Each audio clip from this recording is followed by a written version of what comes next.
Здравейте, приятели! Тук сме с нашата приятелка, която преди около 2 седмици направихме малка оперативна интервенция поради счупване на прешлен. Тялото ми буквално беше отказало. Дойдох в болницата като труп. Всичко ме болеше. Кръст, гръб, просто не бях в състояние да се движа. Само на легло и то в една поза, която рядко можех да намеря. Като я намеря, не мърдах. На следващия ден просто имах късмета да срещна и съм щастлива да съдата, че срещнах доктор Васви, който ме оперира и само след час и половина ходих по коридора. Колкото и невероятно да звучи. Тези силните болки отминаха? Отминаха, да. Голямата няма спомен от тях? Не, нищо няма. Ето го нашия резултат.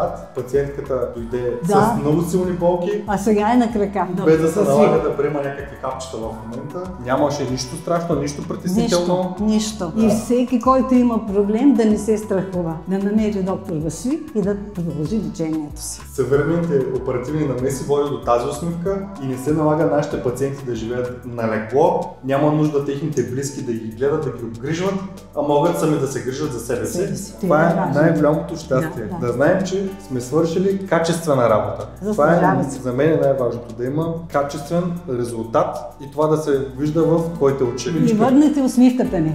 Благодаря ти за доверието.